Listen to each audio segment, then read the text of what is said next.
hearing from Asamoah Gyan, you'll be hearing from Mubarak Wakaso. You will also be hearing from Thomas Partey, who has been nominated for the BBC African Footballer of the Year Award. It's all here on the Joy Sports Track. And of course, you can join us on Facebook and Twitter.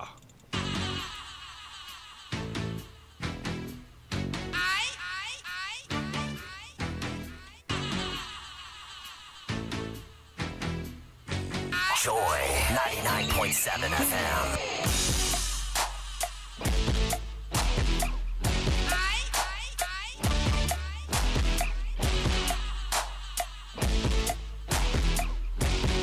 Joy 99.7 FM. It's one step more needed for the Black Stars to qualify for the 2019 African Cup of Nations, but it's 4 long months away. Even as the Black Stars will be playing Kenya in March of 2019, what is the focus now? Asamoah Gyan says that it should be on winning. The dynamics of the group are very interesting because of what happened to Sierra Leone. It means that some of the teams in the same group with Ghana have played more games, some have played less games. But the Black Stars simply need to win that game against Kenya that will be played in Ghana in March 2019. Hello and welcome to the Joy Sports Track, your Monday review show and previews, depending on what's on the table, what's on the menu. I'm Gary L. Smith, and we'll be looking at all that and more. What were your thoughts on the game? We'd like to hear what you thought of the way the Black Stars played. I mean, the starting lineup, whether you thought Gyan should have had, a role to play. He didn't. He was on the bench, but it didn't seem like they had a problem and all that. Speaking of which, it was Jordan Ayew's 2 goals that got Ghana the 2-0 win. So we begin our interviews with him. He spoke to Benedict Owusu-Dankwa in Ethiopia. The most important thing is to qualify. So now we are qualified. So, yeah. Congratulations to the boys. It's just the beginning of a long journey. So we stay humbled and focused. The first half was very good, but the second half was not as good as the first half. What was going on the pitch? It's not, it's difficult to explain, but the most important thing is done. Because with this pitch, it's not easy to play with some football, good football. But the most important thing is that we had the 3 points and that's it. On social media after the game, people are praising you for the amazing performance and the goals. I mean, how does that make you feel? It just makes me feel happy, but not happy for me, happy for my family, for my fans as well. I work hard every day when I wake up in the morning. I work extra hard to be successful, and when you work hard, you always get rewarded. The most important thing for me is to keep on. It's just a step. The most important thing is just to keep on working hard and keep on the right direction, and that's it. I watched your last English Premier League game with Tottenham Hotspur. You played very well, run over and over on the pitch. Unfortunately, you lost. Yeah, but national team and club football is not the same. Ghana is a big nation, so we have wonderful players. Crystal Palace is a very good team, but it's a team where I'm new into, so it's not easy to adjust yourself, and I'm working hard to adjust myself. Jordan, you speaking there. Also, we spoke to Mubarak Wakaso, who had a very interesting game. Not too good, not too bad. A lot of you were on social media and criticizing him, especially for some of his passes and so on and so forth. Let's hear what he has to say after the game. Ghanaians, my teammates, my family, and each and everyone that supported us. It wasn't easy, as you can see. The pitch wasn't good, but we could manage by working like a team. So I think I need to give thanks to each and everyone who came out to do the best for the team. The first half was so good. Second half, we all saw what happened. We were not as good as the first half. What happened? I think in football there's not excuses, but there's always something you can talk about your mistakes. I think we did not get a good weather, but we could manage to defend the 2 goals we had, which is part of the game. So I think it wasn't bad for me. What does this do to the confidence of the team? Now we've won 1, we lost our last game against Kenya, and we are back to winning ways. What does it do to the confidence of the team? Normally, there's always lose, draw, win in the game. So I think we have a good game. We have a good players to keep our winning spirit like we had today. So for me, I saw the teamwork in the team. So I think if we keep it up, we can make it to where we want to go. How eager are you to get to the Africa Cup of Nations? Because the last time I was there with you, we played some delightful football, and this time you're almost there. How eager are you to get there? We have experience. Pabak Akasu speaking to Benedicto Usidankwa there. The thing you get from the two interviews is that clearly the second half was not as good as the first, and they are aware. Both players spoken to Jordan and Wakasu have blamed the bad weather and then the bad pitch as well. What about Asamoah Gyan? He was on the bench, even though he was he's gotten a call up again into the Black Stars fold. Let's get his thoughts on the win. Everybody was running, we were more compact, we were fighting. Like overall, like we're doing what we wanted to see. And honestly, I'm very, very happy for this victory. Our game plan really, really worked. Despite the weather conditions and the field conditions, we're able to deliver today. So I'm very, very happy. What does this do to our confidence? I mean, in the qualifiers, we still have one more qualifier to go against Kenya at home. Yeah, I think automatically we've qualified, right? So no, we have to wait. We have to top the group. That is our main focus right now. We have to top the group. We are playing against Kenya in the match. Yeah. So that will be our main focus. We are playing Accra. The main objective is to top the group. Now, away from we want to go to the AFCON and win. How eager are you as a leader to lead us to the AFCON? Yeah, right now, and that is what everybody wants. Every Ghanaian wants. We also want it as the team. So let's qualify first. Let's get to Cameroon, and then we'll see what happens. Now we've got a long way to go. This is the beginning of the journey. So we have to just stay focused, keep calm, stay healthy, and then when we get to Cameroon, we'll see what happens. You made a promise to the president, and you fulfilled it. What would you say? Probably maybe he's watching or listening. Yeah, I would like to thank him so much. He gave us his word, and he was able to fulfill it. So I'd like to thank him so much for what he has done for us. Joy 99.7 FM. So that's Asamoah Gyan there. In terms of the key players, Jordan was one of them. Wakaso had a lukewarm game, if I can put it that way, and then Asamoah Gyan was on the bench. So 3 players on the spectrum as well. However, Thomas Partey did not have a very good game. I mean, he was off color. George Adu Jr. joins me in the studio. Yeah. One of those off days for Thomas. One of those off days. It's because lately we have come to believe and expect so much from him. So he's really under the microscope anytime he plays for the Black Stars going forward, and I'm sure he will not be too happy with what happened. But overall, it was a win, so we could pick it from there. But I don't know if was so much on his mind, or gelling with the players was a problem for him. But it wasn't the Thomas Partey we knew. I think he was a few yards below what we expect from him. But okay. Yeah, okay. But it was a good weekend for him overall. Yeah, very good weekend. Considering that he won the Black Stars game, and then there was something else. Yes, he's been shortlisted in the 5-man shortlist for the BBC African Footballer of the Year. This is the first time for him. Great opportunity, and it was really good to hear him out. You don't often hear, Thomas Partey like Jordan Ayew, you don't often hear them talk about where they came from and how they went through this. But it was refreshing to hear from him, and JoyFM being super partners of the BBC will be good to hear from Thomas Partey again.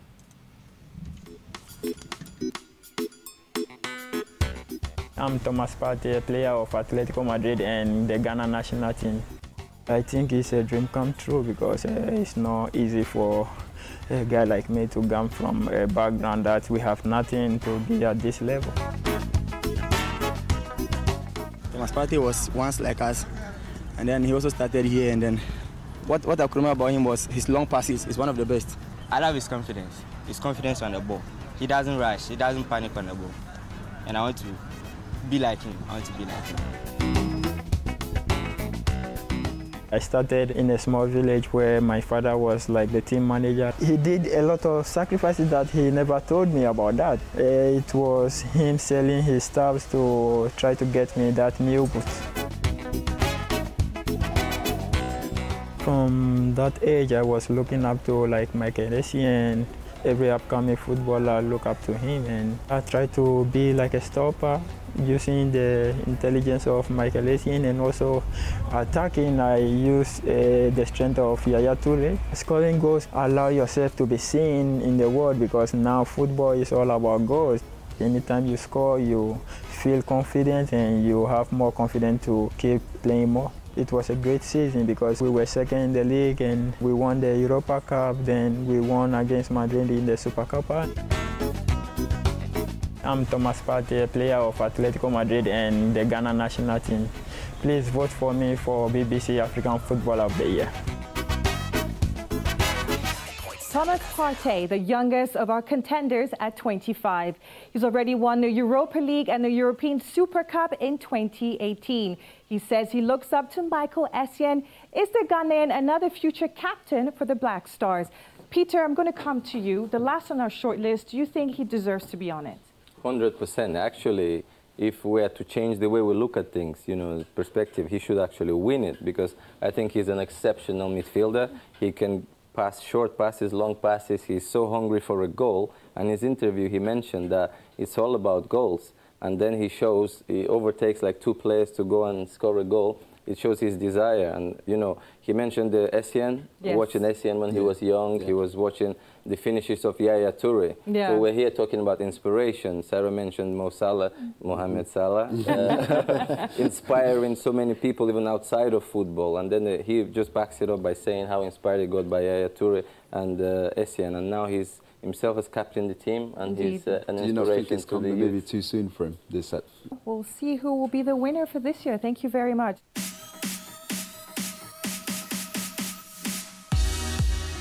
So there we have it, this year's BBC African Footballer of the Year nominees: Mehdi Benatia, Mohamed Salah, Kalidou Koulibaly, Sadio Mane, and Thomas Partey. Peter, I'm going to start with you very quickly. Is this the right list for you? Yeah, absolutely. Some argue that Aubameyang is missing in it, but I think he's been a bit too quiet from January till now. But hopefully next season he will be there. Sarah? Yes, I think it's fair this year. And from what I can see, from my opinion, is the winner will be Salah or Mane. Salah, Mane, I like that. That's Gabriel? Yeah, definitely the right list. I think I'm happy that there's 2 defenders in there as well. Of course, you would say that. Yeah, but yeah, it's the right list. All right, thank you very much. Our thanks to Gabriel, Sarah and Peter, and of course my friend Mimi Fawaz for their fascinating insights throughout the programme. I'm delighted to be able to tell you that the voting is now open. Go to bbc.com/African football for a notice on the terms and conditions. You have 2 weeks to vote, so get on your phone, your laptop, your tablet to cast your vote. Tell us who you want to win. Voting closes on the 2nd of December at 2000 GMT. And until we reveal the winner on the 14th of December, you can keep the conversation going. Use that hashtag BBCAFOTY. Now, I want to thank you guys for being a fantastic audience. I'm Isaac Fannin in Lagos with one thing left to say. Get voting! Woo! Woo! Vote now at bbc.com/African football.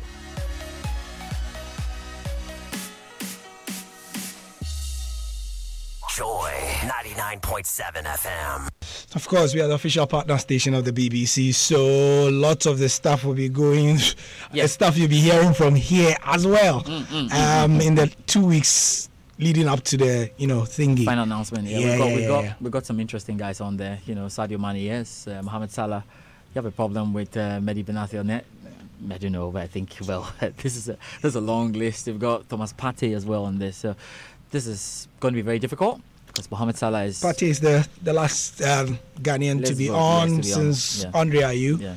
Andre Ayew was last there, and it's been a while. And every few years you do have a Ghanaian, and the thing is, they are there 1 year, the second year, and then the third year. You know, some are able to go on the short list for 5 straight years. I know you most are talking about Mohamed Salah again, and maybe because we're doing the analysis of how the voting might go, rather than what has happened. I think it was a great year for Mohamed Salah, but Thomas Partey is reminding us that yes, they won the Europa Cup, and then the Super Cup against Real Madrid. Now that's big. So what you can do as a Ghanaian listening in get is voting, get onto the BBC website. Get voting. I mean, I know. For most of you who follow these things, you may have had the foregone conclusion, like many people I see on social media, that Salah is going to win. Don't try and confuse us. But we're saying that Thomas Partey has got something you can do it. You can do it. We've got quite a healthy internet population, so we can do it. Let's push it and vote for Thomas Partey to be the BBC African Football of the Year. And sometimes you just feel like there's a question that was put out there: is it too early for him to win this? Oh, I think he's fine. And if he gets in and he deserves it, I think he should go all the way to win it. So we're looking forward to that. And it's going to be working out. It's going to be working out. So that's our discussion on the Black Stars and more. I mean, the group dynamics are simple. Right now, Kenya is still on top with 7 points. Ghana has 6 points. Sierra Leone, we're not too sure what CAF is going to say about whether they are going to still participate or not. They are supposed to play in real terms against Kenya yesterday, but, that's been postponed. That was postponed because of the issues that are ongoing. So CAF should just tell us. They were supposed to have played Kenya during this time, and it didn't happen because they are under a ban. So how do you then... But then CAF must tell us if because of the ban, they are clearing them out of the qualifiers. What's taking CAF so long? I have no idea. I think CAF... Let me try and see if I can do the work of, my friend Kofi and Elijah and CAF. I think CAF is trying to... not hurt anyone here, because you know what, everything that's happening up there politically, but you say everything. What's it about hurting someone? Trying to, because anything that happens up there politically is not directly the fault of the players. So they're trying to find a balance between, was it something that could have been done, because that the FA president herself was by, she was hoping that things would be done, there were letters that were written, so CAF just wants to get a perfect balance so that whatever the ruling is, I feel will be fair. But whatever CAF is trying to do, confusing too many people in knowing whether they are qualified or not. We don't have time. We don't have the benefit of time. So what it means is the Black Stars have to go on and just win. And just win it, because if George, remind us of the dynamics. If because it becomes a 3-team group, that means only one team will CAF go. could opt for one team going. No, but that's where the have Black already Stars played some games with some of our group teams from our group, right? Yeah. So I don't think it will have to. I think they have to go ahead with that rule that they have. Award 3 goals and 3 points. It's not clear cut. But what it will mean is that if it becomes a 3-team group, you can't have 2 teams from the 3 It's only one team that's going to qualify. I don't think it's. You remember when Togo had to when they had that. It was just and then ahead of that AFCON, and it had to be that they had to go out for 3 teams. It wasn't only one team. But for that one, they had qualified for the AFCON. They were part of the AFCON. So I'm talking about that group when they had to progress to the next stage of the competition. What happened? 2 teams actually qualified. Yes, but that was the AFCON proper. This one is getting there. So we're saying that that's why we need to hear from, if it was as simple as this, we have gone ahead. But we need to hear from CAF, because we know that if they totally withdraw, then we have a 3 group. Are they going to withdraw? I don't. It could be. So that's when the dynamics are going to play out. If they withdraw, or if CAF decide to crack the whip. That's what we are talking about. So if CAF decide that, okay, they're reinstated, they can go on and play the rest of the games, then it means that if you have played against Sierra Leone, it's going to count. Yes. But if they are withdrawn, if you played against Sierra Leone, it won't count. Therefore, we have 3 teams. And CAF could say, 3 teams, Kenya, Ethiopia, Ghana, 1 qualifier from here, and we get another from somewhere else. So we have to wait for CAF to clear this up for us. Yes, it's very possible anyway, because we have a group like that where Cameroon already qualified. I mean, Cameroon being hosts, and that group is a 3 situation, and just 1 going, with Cameroon. So we have to wait for CAF to clear this up. And I think we also have to focus on beating Kenya. That's your job, really. Go and beat Kenya. That's going to be our trump card. That's it. So once you can beat Kenya here, you don't have any problem at all. That's just this. Okay. So with 28 minutes to the end of the show, top of the hour, time is 1:32 p.m. in our studios in Kukumlemle. Now that we've done some male football and BBC African Football of the Year featuring Ghana's Thomas Partey, time now for us to focus on that other topic that is trending as well.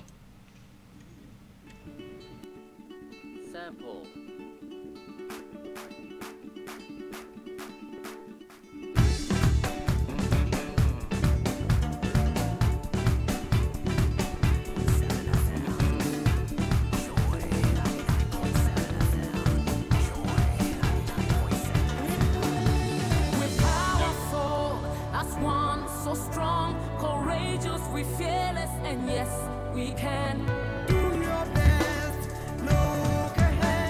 Do your best and look ahead. That's what Weala is saying in that song as well. The 2018 African Cup of Nations for Women has been great. The opening game was Ghana and Algeria. Ghana won that one. We also saw Cameroon score, 2 goals in 7 minutes? 2 goals in 7 minutes. Yeah, 2 goals in 7 minutes to mount a good comeback. Actually, and then 2 goals in 5 minutes. Was 2 in 5? In 5 minutes. Group B was where the party was. Yes. The COSAFA countries and are showing their mettle. They've shown how prepared they are coming into the tournament. It has been fascinating watching them. Nigeria were given a small shock. Would you call that shock a small one? It was a big shock. Yes, I'm just in the manner of speaking. Jane Inweze is the media officer for Nigeria, and she joins us on the line. Hello, Jane. Hello, Jane. Hello, Jane. Good afternoon. You're not referring to me, are you? Yeah. Okay, we have South Africa's media officer on the line as well. Okay, Morake, we are also going to have Jane on the line now, so that it will be a double chat. That's great. So this Matlomole Morake is the media officer for South Africa. Thank you for joining us on JoyFM. It's a pleasure, sir. Thank you. Fantastic. I know you have to run into a meeting, so very quickly, how is the camp like? I wish I were a fly on the wall yesterday. After beating Nigeria. Look, it's a win. It's a very famous win. It's a very good win. It's the defending champions, and it's the first match. It was the first match of the tournament, so it really sets the tone. But now it means we've sort of put ourselves under tremendous pressure to repeat the performance when we face Equatorial Guinea on Wednesday. But then again, the girls are grounded. They know that yesterday's match is behind them. The focus is now on the second. We need to get the 6 points. We need to make sure that we qualify for the next round, which is the semi-finals. So we forget about Nigeria. We celebrated last night, So today work continues. As I'm speaking to you now, we're going to go into a meeting. Then we'll have lunch. After lunch, and then we go to training, which shows that the program continues. We cannot dwell on what happened yesterday. It's just one part of the tournament. We have to look forward now. Yeah, I was in Cape Coast and I watched the game. I was at the post-match press conference as well. What struck me about your coach, Des Ellis, is how grounded she is and how absolutely focused she is on qualifying for the World Cup. Why do you think, Morake, that winning the AFCON doesn't seem to be first priority, but the World Cup? Qualifying for the World Cup is. Why do you think so? Look, you have to set a certain target. Yes, we haven't won the AFCON. We haven't qualified for the World Cup. But, the truth is, and we all know, all the 8 teams that are here in this tournament know that the biggest prize is qualifying for the World Cup. If you can qualify for the World Cup having won the tournament, then, it's actually double the prize. So our main aim is to be among the top 3. And once you win the top 3, then you have a realistic chance of now talking about winning the tournament. But you can't talk about winning the tournament when you're not even in the top 3. And that is why I'm saying at the moment, if you look at our players, they've been to previous women's AFCON tournaments. They've been to the Olympics. Some of them have been to junior tournaments, World Cup junior tournaments. So the big one now is the World Cup, and they all want to be there. If you look at their ages, they'll tell you that 28, 29, 31, they actually want to play in a World Cup before they can hang up their boots. And that's where they get this drive to say, we've played in the Olympics. Now we want to play the biggest stage in the world, which is the World Cup. And then yes, along the way, if we can win the women's AFCON, then it will be great. Morake, thank you very much. I know you have a meeting, so run along. We appreciate it. Thank you very much. Thanks for the time. Yeah. So Matlomole Morake is the media officer for South Africa, and you could tell the segment in his voice, Baba. Oh, yeah. Obviously. Big win. They have every reason to be excited, and especially at the time when the goal came, the 85th minute. Yeah. And the Nigerians would have very little time to compose and to focus and regroup to either give them a counter or probably reply and then give them another goal and, sort things out. Before that game, though, I was listening around to the Nigerian journalists, and it looked as if it was a done deal for them. It looked more like, I actually thought that South Africa were going to lose by like three goals or something. You know, I know, because they were all over the place. It was the same in the stadium. They had some confidence. They had, I don't know, there was something that they had that nobody, could describe. Well, it comes with winning the title as many times as they have. Well, this time around, I think they are in for a lot of surprises, and I maintain that game between Equatorial Guinea and Zambia was actually the real deal for Group B, because look, these Zambians are super prepared for this tournament. I don't know if it's from their COSAFA Cup or whatever, but they are really, after beating Ghana, coming from 2 goals down to beat Ghana 3-2 in that friendly match, just about a week and a half to the tournament, I realized that, look, these ladies were in for a ride. Well, on the line is Jane Weze, who is the media officer for Nigeria. Hello, Jane. Yeah, good afternoon. Yes, good afternoon, Gary here. We didn't get you just about 2 minutes ago. You would have been on the line with your South African counterpart so that you'd have had a bit of banter. But that's... yes. But she says her camp is absolutely buzzing. What about the Nigerian camp? I mean, to have lost and at the time to concede a goal. What's going on in your camp? All right. Well, of course, for the South African, it's more than a World Cup trophy to win Nigeria. It's something we're trying to do all years, and haven't failed to qualify for the World Cup. Also, we're regulars, but definitely our camp is not as buzzing as you would expect, because of course we suffered our first loss in an AFCON tournament, so it's more or less like something to jolt us into reality that yes, this team is beatable. We can one ball and fail, and it's probably time to wake up and play to perfection. Not going to be any. I wasn't, functioning very well in office on that day, because it's not just an ordinary AFCON like the 2016. This is also a World Cup qualifier. So I mean, so definitely we don't have to make any excuse for the next 2 games. True. However, my colleague Baba Tando is here as well. She's covering the women's AFCON for us, and she's talking about a certain confidence, swag. Somebody may even call it arrogance, but that's not me. Around the Nigerian team, why do you think Nigeria is so confident? I mean, Asisat Oshuala said before the tournament that when Nigeria is going into women's competitions, especially in Africa, there is this mindset that you are going to get it. Okay, I think, I could actually be opposed, but definitely you would understand that for so many years, Nigeria and Ghana are the biggest, women's footballing team. You would also want to add Cameroon to that. So if she's bragging, it's not out of way, it's out of what the record shows. But we should also realize that all the other countries, they're not sitting back and looking at Nigeria and Ghana and Cameroon, just keep doing it. So, they want to get back in there. That's why you had Algeria, pulling up that surprising performance of the match they won for Ghana. And but what makes a big team is the fact that Ghana also rose up to the occasion to get that victory, which is very important. And Nigeria is a big football nation. We are the defending champions, but also the people in our group, South Africa, Zambia, in COSAFA, where, of course, you're very much aware, have been holding the COSAFA tournament for women since, I think, 2017. So, yes, it's 2 years running. They did in 2017. They also did in 2018.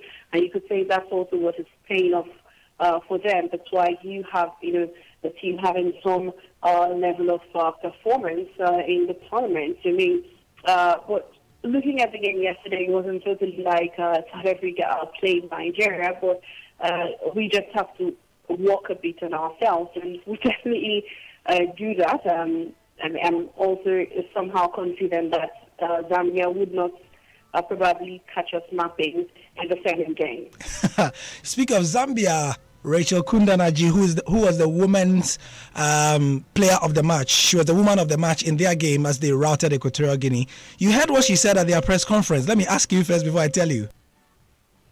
Okay, I wasn't there at the press conference. Okay, yes. You might have seen it online. Now, she says that Nigeria is no more scaring anybody, and I'm quoting her, because things have changed and we are no more the Zambia of old. So when we play Nigeria, we are going to show them. That's what she said. All right, but the thing is, that's not a question for me, but then that's her opinion, and everyone is entitled to their opinion. Of course, it's also a good thing to, come into the game with a lot of confidence, and it probably helps the psyche of her team and her teammates. So it's their opinion, and we really can't quarrel them for their opinion. Especially when they've won 5-0. Sorry? Especially when they've won 5-0. Yeah, especially when you won 5-0. I mean, you should you should speak in the press conference with all the pride that the world can think of. Fantastic. Thank you very much. I know you also have some meetings and to get ready as well. Thank you for joining us on JoyFM. All right, you're welcome. So, Jenny Weze speaking, the media officer for Nigeria, and before her, the media officer for South Africa. So you heard it. I mean, I wasn't exaggerating. Yeah, you were not exaggerating. The confidence I've been is picking up reports this morning when they went for breakfast, comparing it to what happened before yesterday's game.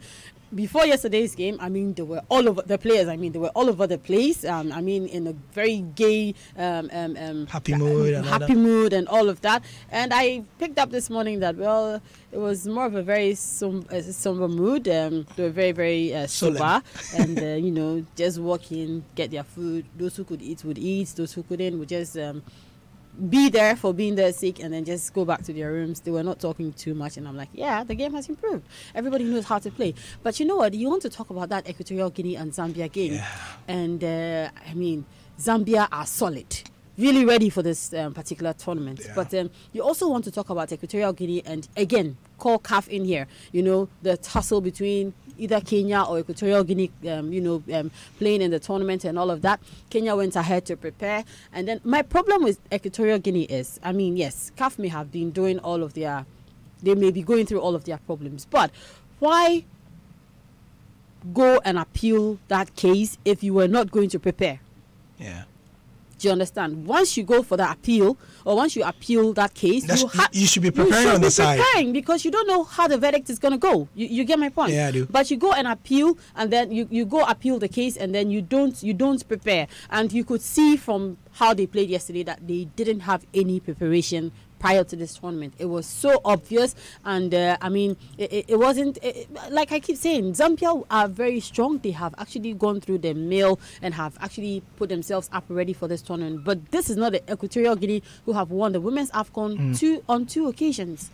Equatorial Guinea are no mean a team when it comes to women's football on the continent. Yeah. But for over 1 year, they haven't been really, playing much. And then to prepare for this tournament was also a problem because today it's Kenya, tomorrow it is Equatorial Guinea, the next time is Kenya. And so Kenya went ahead and they prepared, and here they are not in the tournament. And Equatorial Guinea that did not prepare actually are in this tournament. And so basically, I think CAF have got to get their acts together and probably try to put things right and ensure that these things do not repeat, themselves anymore.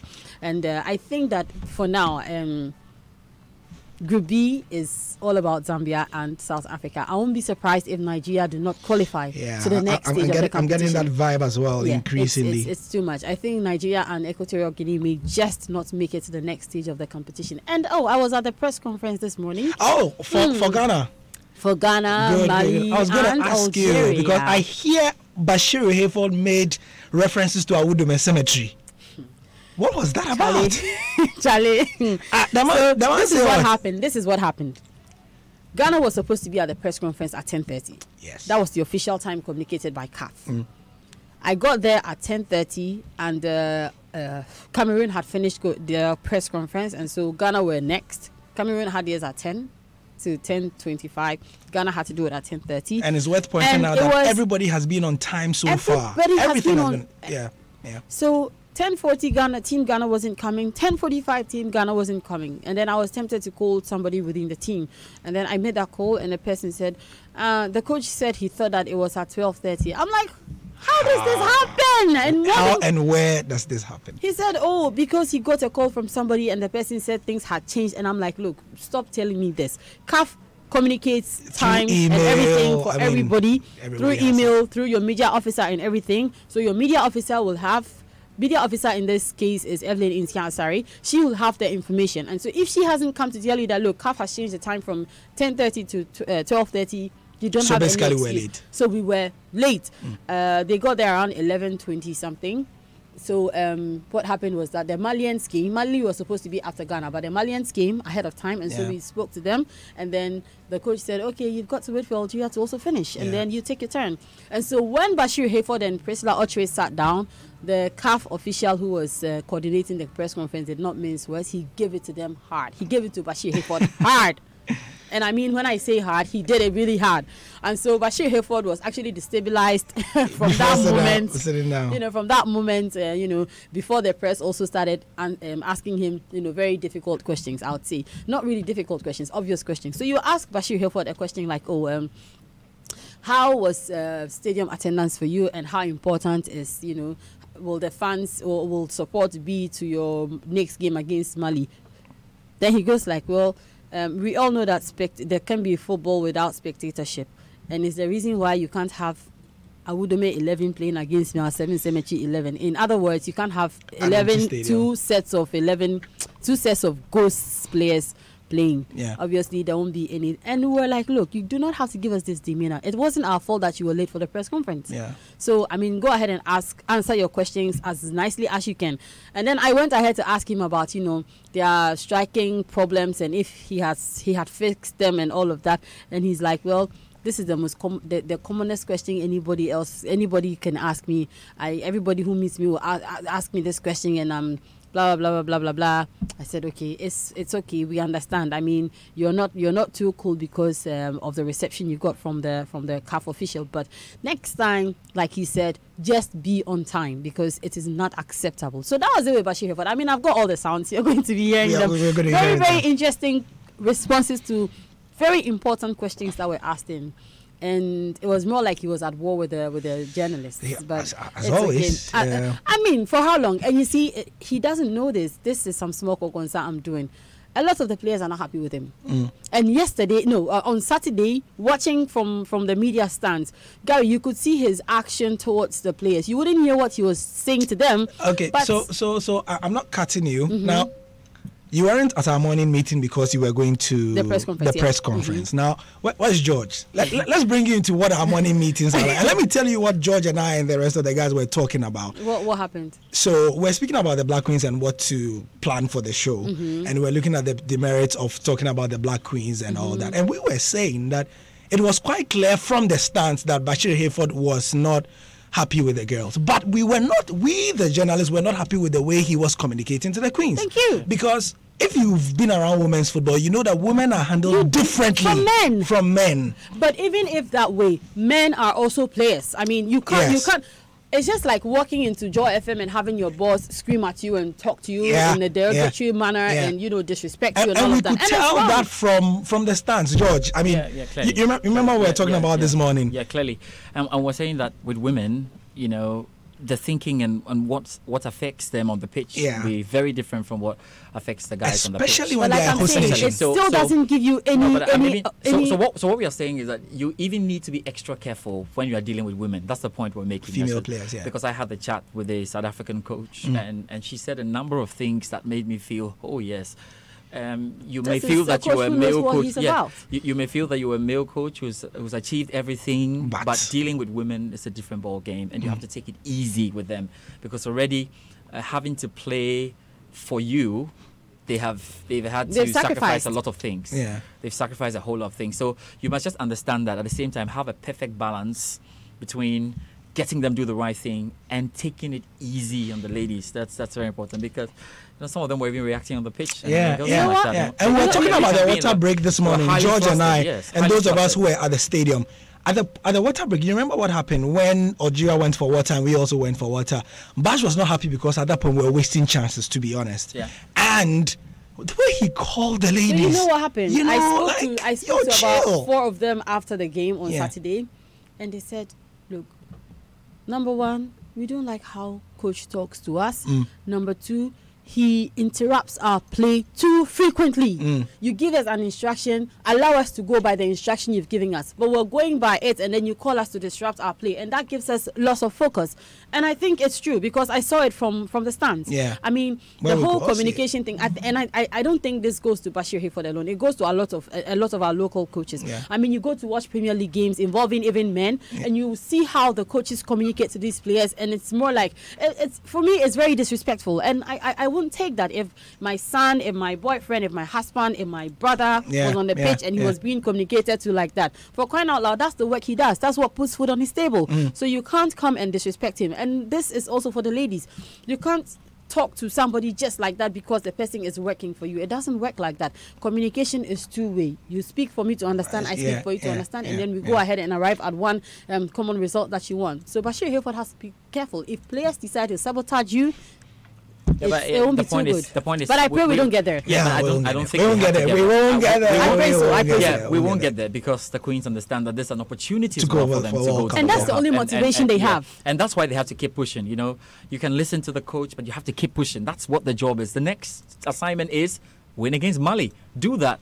Once you have the World Cup, we can talk about the other issues after the tournament, yes. But I also think that George, Coach Bashir Hayford should take it easy. we can't wait until after this tournament is over to talk about these things. He has to know about them. In the spur of the moment, he also feels like the girls have to keep it up. He can't get carried away. Yeah, but unfortunately, you need results from these people. What happens if they don't give you the results that you want? Baba, you know what? Unfortunately, he's a coach, and he must find a way to get the girls do the job. Yeah. And does that mean screaming at them? At this point, he tell you, I got them do it because some of the mistakes were unpardonable. He will feel they're what he has taught them. So let's keep it cool and see how they solve this in the background. Eh? You know, and the other thing is also that, Baba, you tell us, because I've got this question a lot. I mean, I know the answer I've been given because I know, but why Mercy Tegokwaku won, the tournament for us? Why are you smiling?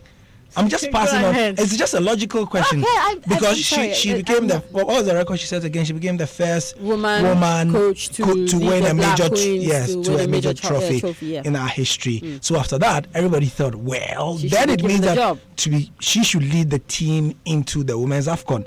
Now, how did Bashir Hayford become the head coach after Mercy Tegokwaku? So I asked Mercy Tegokwaku this question, and I'm sorry, Auntie Mercy, but I know she was being diplomatic about it. She said, okay,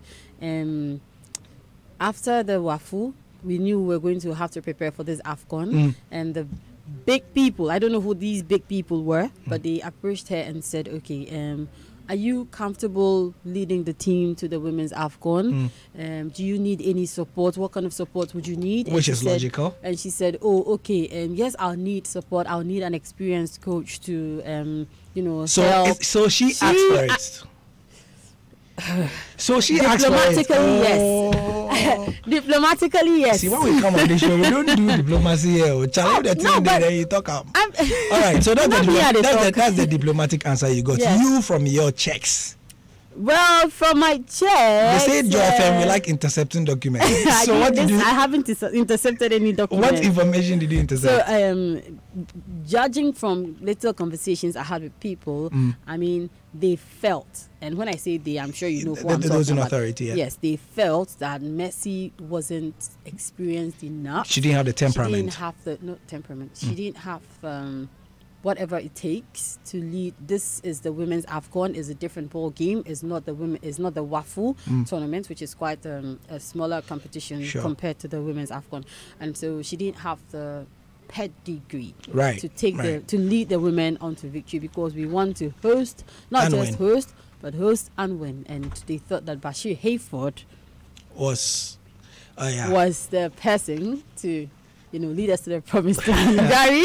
All right, so for those of you who have been wondering, I mean, and I'm sure there are many of you out there who have been wondering why Mercy Tego wins a trophy, a WAFU trophy. I mean, she did the sub style as well, and then she is unable to lead the team. That's your answer from Baba, who follows it. That's the answer I also got from my checks as well. So, yeah, George. I need to see her show a lot more confidence. She needs to show us that she can really do it. I feel that. But what more do you, George? What more do you need after her winning the women's? I've spoken to her. The WAFU. I've spoken to her too, and I feel that she wasn't quite yet ready for this. Confidence, let's be fair, Yeah. She wanted this to pass, and then she get to do the job. So we need to push her, and I think she's got what it takes to do it. So now she needs to step out. Right now, what we need to do is going to be confirmed. What we need to do right now, though, is, as Bashir Hereford says, we don't need to create an Audeme cemetery environment for the next game, which is vitally important. It's against Mali. 3:30 p.m. tomorrow. Yeah. Tomorrow, Tuesday, yes. And that's going to be because the Malians are really physically rugged. And they are, I want to call them wounded lionesses now. They will bite at anything. They would roar at you. You should have seen them at their press conference today. They were trying so hard to be modest, but I mean, their wounds will simply not let them. So they are really in for a fight tomorrow, and they say they fear no foe. Okay, so Baba Tando, George Ado Jr. as well. We've had an edifying discussion on the Black Stars. We've got exclusive interviews. If you didn't hear them, maybe we'll hear them later on our subsequent bulletins from Jordan Ayew, Mubarak Akaso, Asamoah Gyan as well. And also we've heard from the media officers of South Africa and Nigeria's women's teams. The Women's African Cup of Nations is being covered by the Joy Sports team on TV and radio and also online. Many thanks for listening to the Joy Sports Track. We'll be back next week with more. I'm Gary Osman. Bye-bye.